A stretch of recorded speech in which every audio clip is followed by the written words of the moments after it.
Episode 2, Series 2. Yay. Here we go, here we go. Who knows where we'll go? I don't have any notes today because I didn't use them last week and we just ripped them up. Yeah. And actually, pre-episode now, we've just had a really good conversation about how well planned we are for workshops and presentations and how people don't see the realities of being on camera, of like loads of post-it notes behind the screen and all that stuff. None today. No, but doesn't that add, I think I like the little bit of a jitter I get around where the conversation might go and how we'll talk about it. But also then it's a good reflective thing for me. It's a good reflective exercise to share some of what we're thinking about in the week, to sense make openly. But yeah, a very uneasy feeling coming into something that doesn't have a NASA space station behind it going 3 screens, loads of rolling info. Well, it's ultimately authentic. Because there is no planning. Yeah. Yeah. So what you get is us. That's it. That should be good enough for now. Tell me, if we stay on planning for a second, right? How do you find the line between people who are doing 1 hour a week and writing it on a napkin or thinking about it on the way to a session, to not necessarily the meticulous template and granular detail, but like, where's that fine line? Do you have an opinion on age groups or amount in the week that you should be doing it, how often you should do it around planning?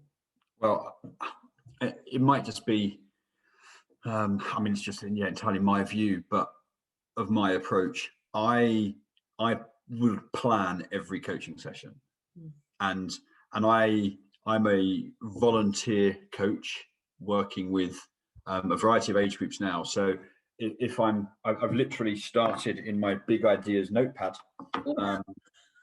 Wrong seal. I know, yeah, but I have to plan a session for Saturday, but it's not for me. So we have a first team session on Saturday, but I can't make it because it's my son's birthday. So another coach is delivering it. So I'm in effect planning for him to deliver, which is an entirely different concept, again, moving from there. But I would definitely get into the level of planning for interactions, planning for questions, as well as the kind of the fundamentals of progression and how the session might develop, but always appreciating that things may drift in different ways entirely from what I had planned. Tell me about what the conversation with that coach will be like this week as you're getting your plan together and trying to understand what they know in the design of what you're putting together. How does that pan out? Well, I had an initial conversation with him last night, so that was the start of it. We had an under 13s coaching session last night, which I wasn't leading, but I went up to watch and support the coaches. And he came along to that. So we had a conversation about what we would do, numbers there, what's the aim of what we're trying to achieve from this session. And I said to him that I would put together a variety of kind of whole, in effect, light introduction sessions. So he's got an idea that it's coming. We've had a brief conversation, but I will probably then be more detailed than I would be if I was planning for myself. Yes. Mainly because I'm a more experienced coach than him. He knows the game, but I'm probably a more experienced coach who I could draw a practice out and I would know what it meant. Mm-hmm. Whereas if I'm planning for Roy in this case, I'm going to have to give a bit more detail about the kind of progressions, the kind of technical information to consider, the kind of things to be looking for, and then some of the rules and how to play it. Whereas I probably wouldn't do that for myself because I'd know how to play it. You just adapt, on the fly. Well, within your plan. Yeah, I get you. So last question, without putting Roy too much in the spotlight, what will the conversation after the session look like, do you think? Well, it will be probably triangulated from a number of different perspectives, which would be, I'll get feedback from the players. I'll get feedback from the manager and the assistant manager. The chairman will probably bob his head in as well because it's a first team session. There's new players. If the money's coming out of the chairman's pocket. You know, he will definitely have an input, and Steve's always got a really good informed view of things as well. And I will also have a conversation with Roy about, tell us about how it went, what worked, what didn't work, because part of my role is to support Roy to get better, as well as you know, to support the players. Interesting. Okay, cool. So I guess that's trying to plan a little bit of the conversation we had before we came in here, that plan, do, review element that is in its simplistic form. Any kind of interaction or event or session or conversation you have will be the planning of it, the doing, the execution, and the reviewing or reflecting on it. And then how deep you kind of go on that layered, the reflection part of, do I just think about it myself? Where does that veer towards the negative or the positive? How can I change some of the questions? Can I have a coaching conversation like you've been mentioning there that can impact learning and go a little bit deeper? So yeah, and it's really interesting. So we had our first session with the first team probably 3 weeks ago, and I put on Twitter my session plan. Oh, I didn't see that. Oh, we could have. You didn't miss much. Which was my scribbles of, this is what was kind of happening. But with the point being, here's the reality of coaching. It was a 1 o'clock start. At 1:15, we had 7 players. At 1:45, we then had 13 players. And the session was probably till 2:45, because they got stuck in traffic coming out of London. So the entire practice design had to shift and evolve, because those 3 practices I can't do now. They're not going to work based upon what I was hoping for with the people that I had planned for. So the whole thing shifted and evolved. And it was interesting because there was lots of kind of comments and discussion about the evolution of your plan and what it did and didn't look like and that kind of thing. And somebody made a comment about, well, because there was an element of fitness testing in there, or fitness work, not fitness testing. Somebody said, well, I would have got there later and missed all of that. So what was really interesting was, you know, they look at a session plan and make a decision, well, that bit's crap because it's fitness, this bit's good because it's games. But there's a whole mass of socio-cultural, political backdrop to everything that's going on, that interestingly, very few people even considered. They see a session plan and go, that's good, that's bad, I like this, I don't like that. It's easier. Without understanding the context, the group, what we're trying to get from it. And very few people were leading with curiosity to say, all right, why have you put that in there? What were you thinking about why that was in there? And there was a load of stuff. So we've got a new graduate from stuff that we've been working on who's coming in to do some work with us. A degree and master's, a young lady who's come out of university, super clever woman, doesn't have the real world experience.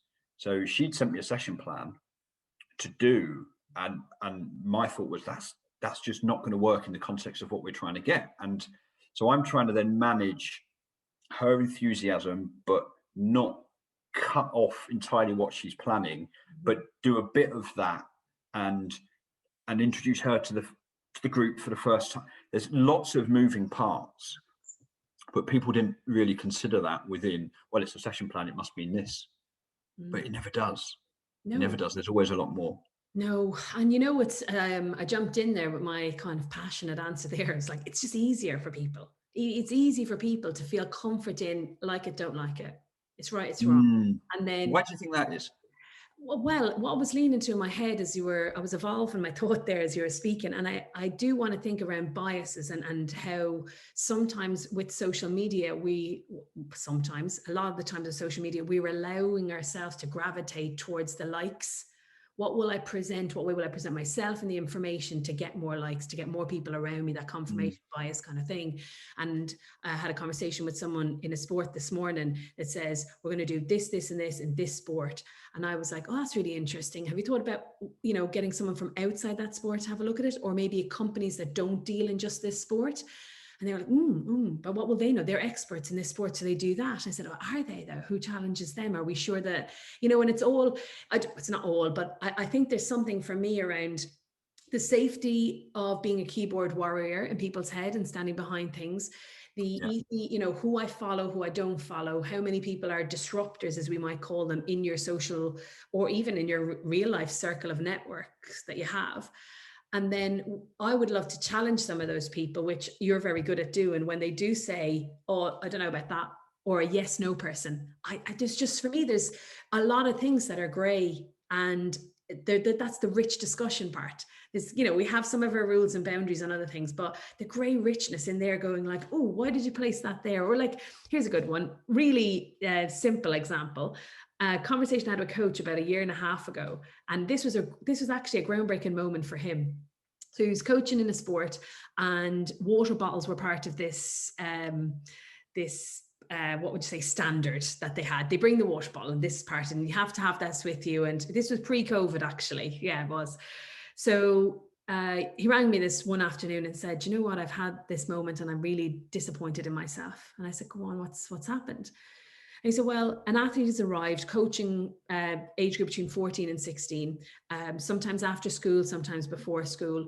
And this particular session was in the evening time. The athlete had come along at the session. There was no check-in. Hey, how you doing? You know, we spoke about before the 30 seconds. I think Mike had said it, the 30-second, 2 minutes. She was a little bit late coming in and had no water bottle. And he absolutely berated her in the session in front of like public humiliation. And in his reflection, so I asked a couple of questions. We'd been in kind of regular coach development, coach conversation, relationship building. And I had built enough to ask a couple of open questions. And he said, you know what? I didn't ask why she had no water bottle. I just went straight in. And there's a public element that affected how her peers perceived her, which meant the session wasn't executed. In some cases, people think this is resilience building, but in this case, for this athlete, it did not work. Completely internalized all that. Then it scarred their relationship a little bit more. The coach then, just his frustration elevated in the session. And it was all because the water bottle had been confiscated in the school earlier that day because of some sort of interaction we do have and we don't have them in class kind of thing. And she was running late. The parent picked her up to bring her to this place for the session. And lo and behold, the water bottle wasn't there. It was still at school. You know, and like, I know we talk all the time about little bits and pieces of relationships, connect, check in, and this could be a once off, but for this coach, it was like, oh, how often have I been doing this? And maybe my tone hasn't been as, you know, brash and open, and I haven't taken that avenue to isolate them in public. Maybe I've got another avenue, but it's just really interesting to think of those different moments, you know. Yeah, on the back of something else that happened kind of last week, the statement then that I've unashamedly stolen from my wife was lean in with curiosity as opposed to judgment. Love it. And I really like that. And then the other one that she said was, what's happened to them, not what's wrong with them. Brilliant. And I thought those, I mean, she's way cleverer than I, that's why I steal all her things. But, and I know that she doesn't listen to this, so I can say what I like. So like, do we need to reference her below? No, I won't worry about that. But that's really interesting. I think that statement of trying to understand what's happened or what's going on before you get to that next stage. And somebody else had said to me this week when they started to have a dig at some stuff that we'd done when we were talking about research papers, started to tell me his view. Well, you need to do this, and you need to find people that don't agree with you. And he's never asked me, well, what do you think? You know, to understand whether we do or we don't have people with different views, because he's never bothered to ask me. He just tells me what he thinks. But that's just the nature of that individual. But that kind of lean in with curiosity before judgment, I think, is a really good statement for coaching in general, really, you know, and what they see, what happens for them in the game or the sport or whatever they're playing, they've got an entirely different view. So find out what they've seen first. Absolutely.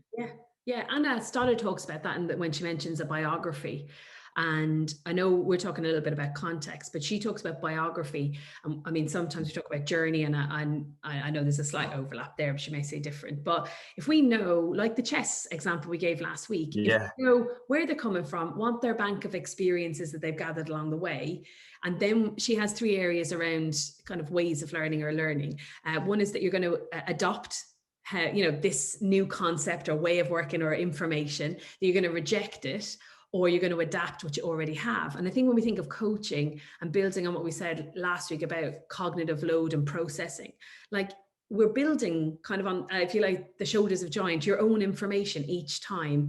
And we take it in and we're processing it. And it's either going to go to long term, or we're going to forget it, or it'll stay in working memory for a little bit longer.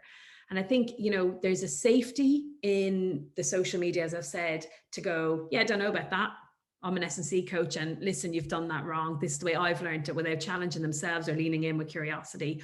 Or it's the protection, it's the fear part of I've spent X amount of time doing this, and then you're telling me that it's wrong or it's different. And I'm like, that's rocking my boat a little bit. So if I pretend to be really confident about what I'm doing and kick back, then I'll have my own back, So it's a fragile world, really, when you look at the impact social media has. But I think looking at our sports and the coaches that we have, it can be a nervous place for people to go to kind of be out there on their own, or have a couple of people around them.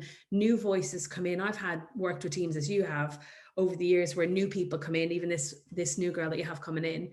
So daunting to bring people in and to be that person coming in, and that initial impact, that buy-in from everyone. You can either have sparks or you can have smoke, whatever the opposite of that would be, burnt out stuff. Yeah. Do you think it's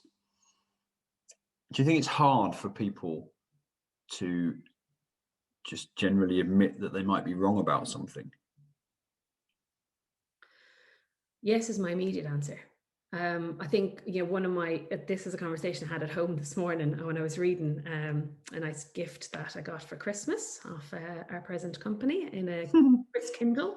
And one of the parts was around self-awareness. Was a lot of the stuff I was reading. And my other half, I'm turned around, self-awareness. If we could put it on the wall, we'd put it on the wall in here. You're always banging on about that. I was like, but, sometimes it's in people's own ignorance that they haven't had a conversation. Like someone saying, oh, know what? I talk too much in sessions.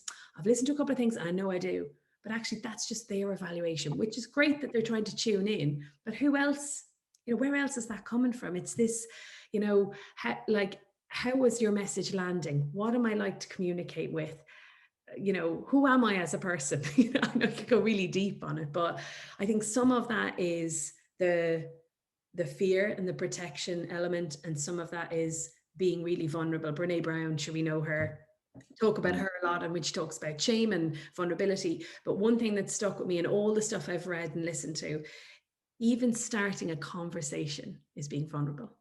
What if a person doesn't respond? If you get into a lift, this happens to me a lot in London since I moved in.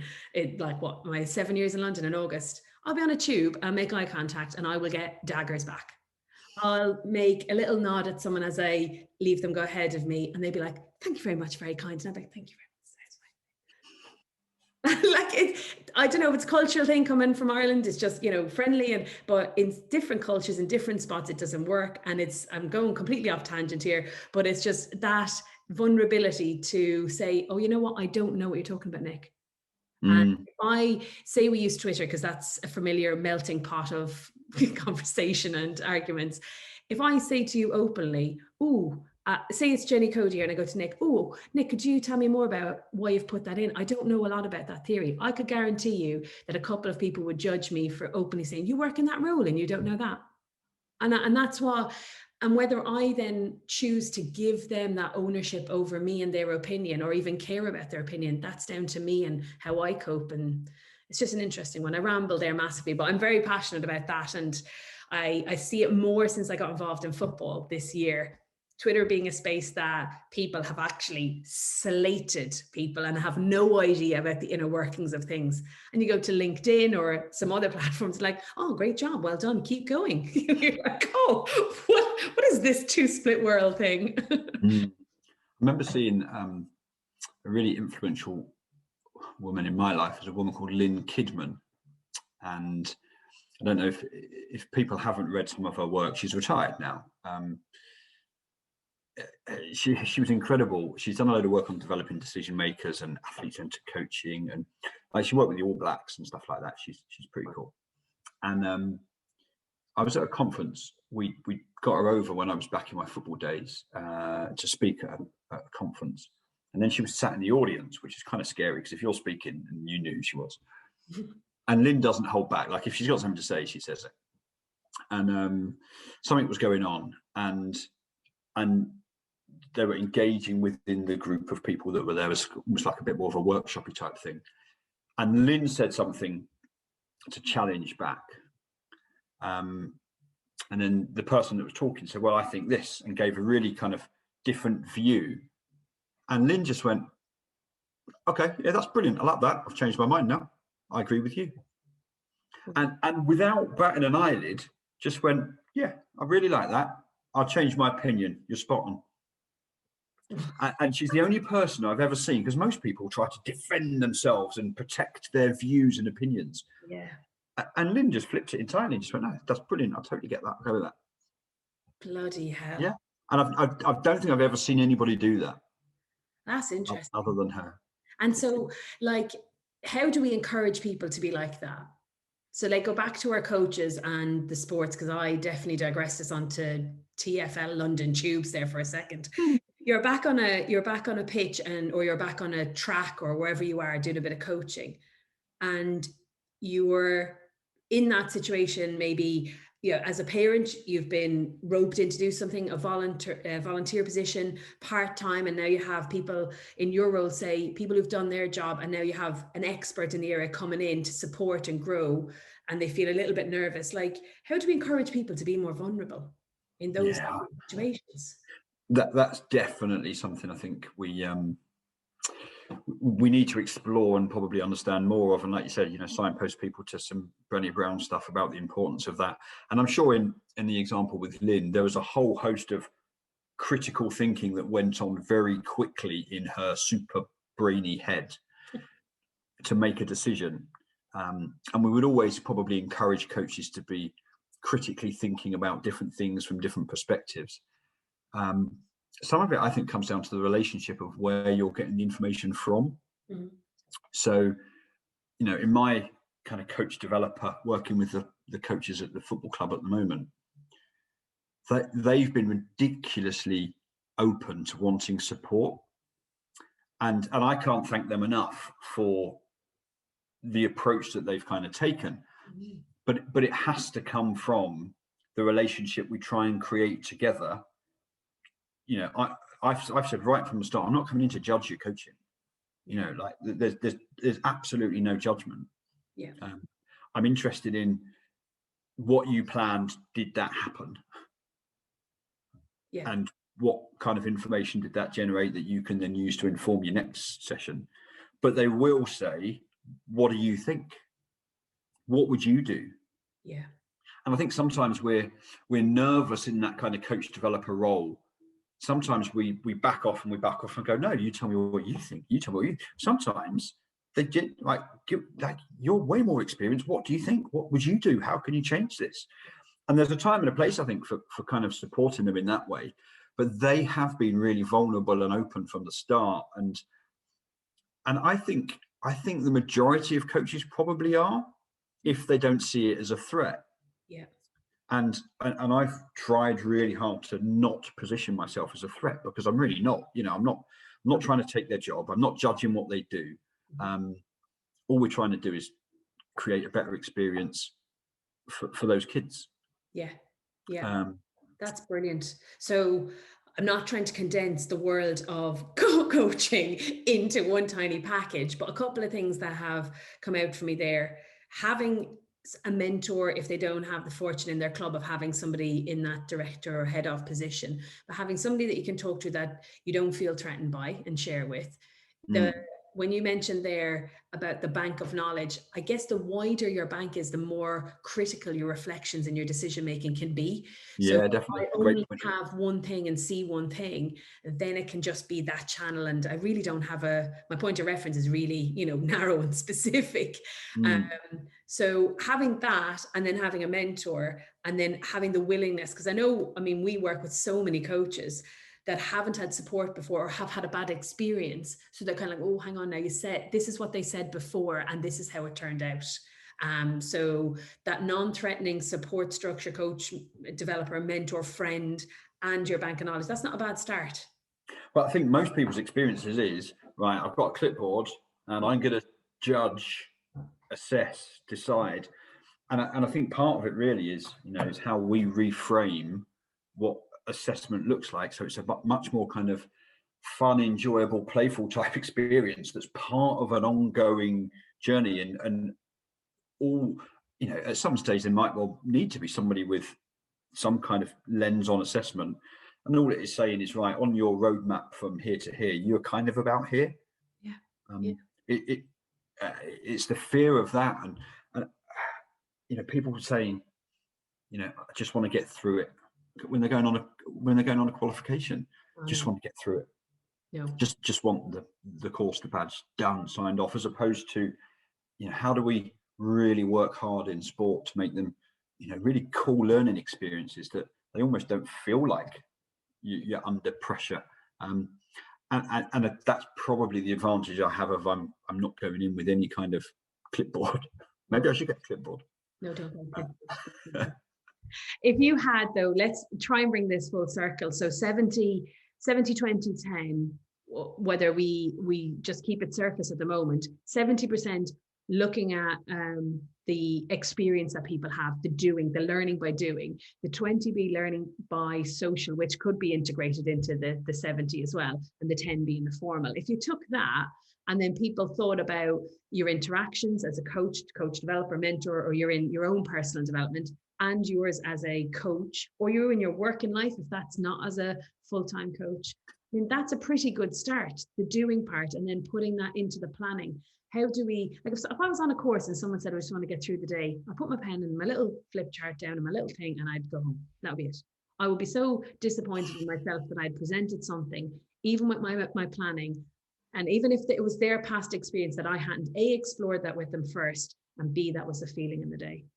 So back to what we said at the start about planning, but not in the form of people thinking they need to have 19 hats and do the meticulous layer of that. It's just thinking about the design of the session, what part you play, the other parts, be it other coaches, if you have extended team, and your beautiful humans in front of you, what part are they playing in this whole session? Absolutely. Yeah. And I think it's, you talked about plan, do, review, and it's spending a fair and equal proportion of time on all three elements. Whereas I think naturally, such is the challenge, certainly with voluntary coaches, is to spend most of the time on the doing, probably some on the planning, not enough on the reflection. And I think it's how we can kind of get some parity in all three of those levels, I think. But that's quite tricky. That's tricky. Yeah. Maybe we could explore ways of planning next week. Maybe we've already done the planning, but in a couple of episodes. Like, I'd love to look at like some of the ways of learning or knowledge mastery that we might explore in our world and share with other people, and see where people are getting their information from and how they're processing it, and see if we could check and challenge some of those. That'd be interesting. Sounds good. Probably gone over time. I took us off on a tube ride to West London there. So listen, at Coach Convo, that's where you get us on Twitter, coachconversation@gmail.com for the email. You can see them both below. Check out any of the season 1, any of those episodes, any of the topics you'd like us to dive into more, or if there's anything happening in your coaching career at the moment that you'd like support with, or you'd like to get into coaching or transition out, we'd love to hear, and we'd love to share some of those scenarios in our meandering conversation. So until next week, have a great week, and see you later. Enjoy the bank holiday. Bye.